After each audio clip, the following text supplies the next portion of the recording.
This is a demo of Oxycart trading engine or the regular trade. So here, let me explain the setup first and then we'll jump into the demonstration. So on the left side, I have a farmer who is simulated to be trading from Pulivendala. If you see, he has Robusta. He has listed Robusta for sale. He has 8 tons available to sell on today. And in the middle, I have a buyer from Bangalore. He can buy any of the available bananas. On the rightmost side, I have a farmer from Mysore region, where he has two approved listings, or he was approved to sell Yalaki banana as well as Robusta banana. But given that we want the common denominator here, so all three of them are going to trade Robusta now, and you'll see how the bid from buyer gets translated into two different regions, and how the farmers from those two regions, agnostic of where the bid is coming from, trade on the produce. So even though in this situation we have two source regions like Pulivendala and Mysore, and one destination region, Bengaluru, uh, theoretically we can have any number of source regions and buyer regions, and any number of buyers and farmers in each of those regions. All right, so let's get started. So let's look at, given that the common denominator, all three of them are listed, can trade Robusta premium. Let's go ahead and check what's the quotes for Robusta premium is. I'll go to the bid now button. When I click on the bid now button in the buyer screen, it will take him directly to the bidding screen. I see that there is no asks or no bids at this point. The trading in fact just started, and then let me go and check the farmer in Pulivendala to see what his screen looks like. As you can see, he has 8 tons available, but the bid and ask is still zero. Now let's switch to the farmer in Mysore region. When I click the sell now button, that's when his auction screen comes up, order screen comes up, and then you can see everything is zeros, which means that there is no bids, no asks in either in Pulivendala region or in Mysore region. So the trading actually happens in the source regions. Any destination region bids goes to all connected source and source regions, and any asks that are coming from farmers located in a region goes only to that particular region. So for example, if a ask coming from Pulivendala farmer will only go to the Pulivendala regional auction that is happening virtually. And same is the case with the farmer in Mysore. When he places an ask, it only goes to a regional auction that is virtually being conducted for the Mysore region. All right, so let's kick off the bidding process by setting a bid from the Bangalore region. Let's say he's trying to buy 1 ton at 18 rupees a kg.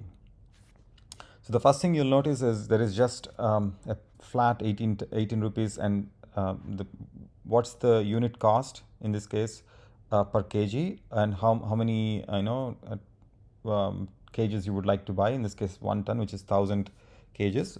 So the total approximate cost is 18,000 rupees. And it doesn't call out any other charges, no logistic cost, no transportation or storage costs or anything is being called out here, or no packaging costs. So and the reason for that is as far as the buyer is concerned, he's only going to pay 18,000 at most for this order. He's not going to pay anything more, and it's very easy for him to compare the prices in the market or any other the price with any of our competition is offering him. So it's a pretty straightforward comparison. So he would go ahead and place the bid, and let's see what happens. So as soon as he placed the bid, an order is created for this user. Turns out to be his very first order. And you will see the screens on the left side and the right side, the quotes is kicking in, and it updates that the Pulivendula farmer is seeing the same bid. Actually, he's the only buyer in the system right now. So he placed a bid, and that bid gets sent to both Pulivendula as well as to the Mysore farmers. All the farmers in Mysore region sees this incoming bid as 12 rupees per kg, and all the farmers in the Pulivendula region are seeing this bid coming in as 11 rupees a kg. And so the reason for that is this 18 rupees a kg is what the buyer is willing to pay. And then behind the scenes, Oxycart has computed that the unit cost of transporting the same Robusta premium banana from Mysore region to Bangalore costs about 6 rupees a kg. Whereas to bring the same Robusta premium banana, this includes harvesting cost, packaging cost, as well as the transportation cost, all put together, it costs us 7 rupees to bring the same Robusta premium banana from Pulivendula to Bangalore. So this 18 rupees is now translated by deducting those individual costs, and is now shown as 12 rupees a kg to the farmer in Mysore and 11 rupees a kg to the farmer in Pulivendula. So those farmers, I mean, they can come to the screen whenever they want, but as they come to the screen, you can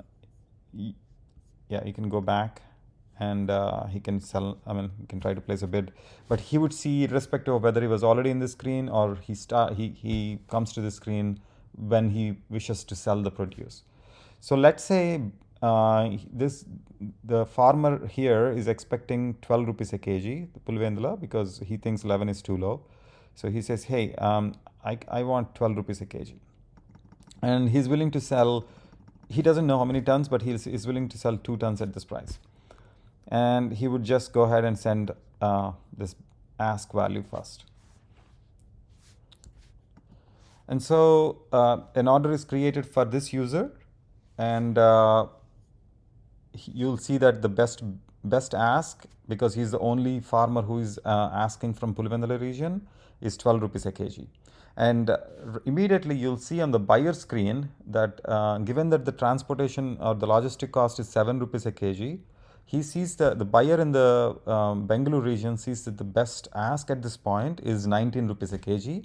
He doesn't know which farmer is asking, which region farmer is asking. All he knows is this Robusta premium is now being offered at 19 rupees a kg when translated to his local price. Cool, right? So now let's go ahead and see what happens when Mysore farmer kicks in and he wants to place a similar thing. So let's say he is trying to offer for 12.5 rupees. Or let's say 13 rupees. And he's trying to sell off his 1 ton, and he places an order. An order is confirmed, turns out to be his first order as well. You'll see that eventually it catches up. Locally, his best ask turns out to be 13 because he's the only farmer offering at that price, and the bid price didn't change.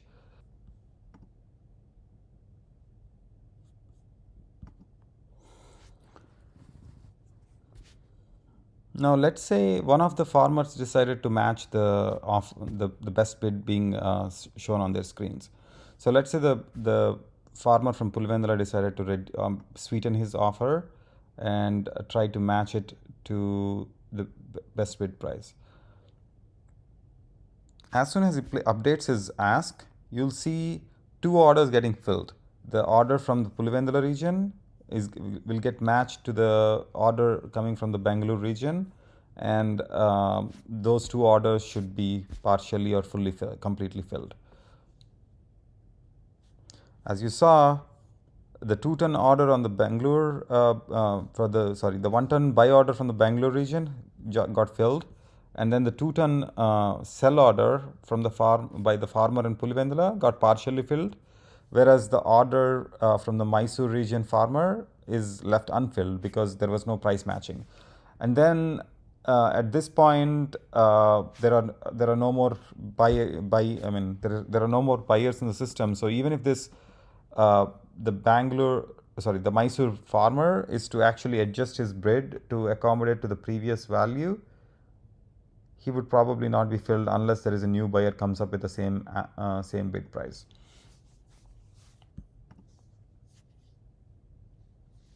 So he sees that there is no offers at this point, but his best offer is 12 rupees.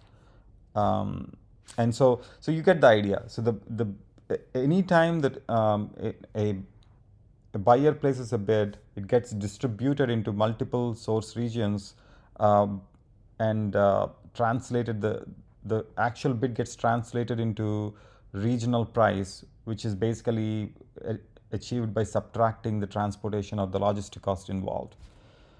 And we ensure that even in the scenarios of race condition where multiple farmers are trying to match to a given buy order, we ensure that the order is executed only once.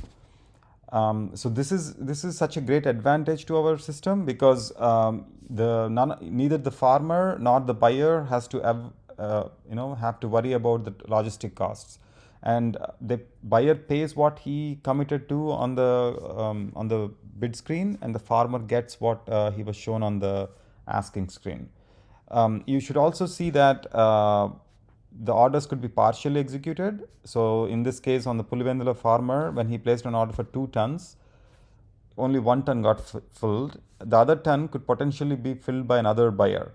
So this enables the farmer to sell his produce to multiple buyers. In this case, we are talking about 1 tons, but this can go down to a very small unit size, so that we can accommodate really small retailers, and then essentially removing the wholesalers in the picture.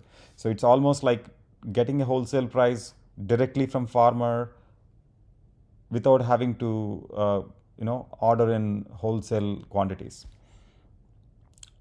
I hope you enjoyed this demo. All right, let's revisit what we have seen in this demo. We have seen where the buyer orders getting translated into 2 different source regions with different logistic costs between each connections, and this can obviously scale to any number of source regions and destination regions or the buyer regions. And one primary thing, when you focus on individual trader, like be it the buyer from Bangalore or the farmer from Pulivendula or farmer from Mysore, they don't really know where the bid is coming from, and they don't have to really care about that as either. The buyer from Bangalore, he doesn't know where he's going to get the produce from. All he really has to worry about or care about is just if the pricing is good for him, and no logistic costs. So all he has to do is he can compare with the market that he regularly goes to, or he could compare with any of our competitors, or any other player in the agri market. And once he has a reasonable bid, he would just place the bid and then let the magic happen behind the scenes, everything taken care by Oxycart, right? The other thing is the same applies to the farmer. The farmer also just gets what he is asking for. There are no deductions to farmers, which is pretty awesome. And even our settlement times, even though we haven't called out in this demo, you should probably have seen it in our pitch decks, or should have heard from our sales team. All the settlements to farmers happen in T+1 days. T+1 day. That means within 24 hours, the farmer gets his money credited into his account. The last thing that I want to touch base is that this trading engine that we built is very, very highly scalable, and it's not constrained to agri produce. Yeah, I think that's it for now, and I really hope you see the benefit of trading agri produce like this. It's pretty much like trading stocks, and I hope you enjoyed this demo. Thank you.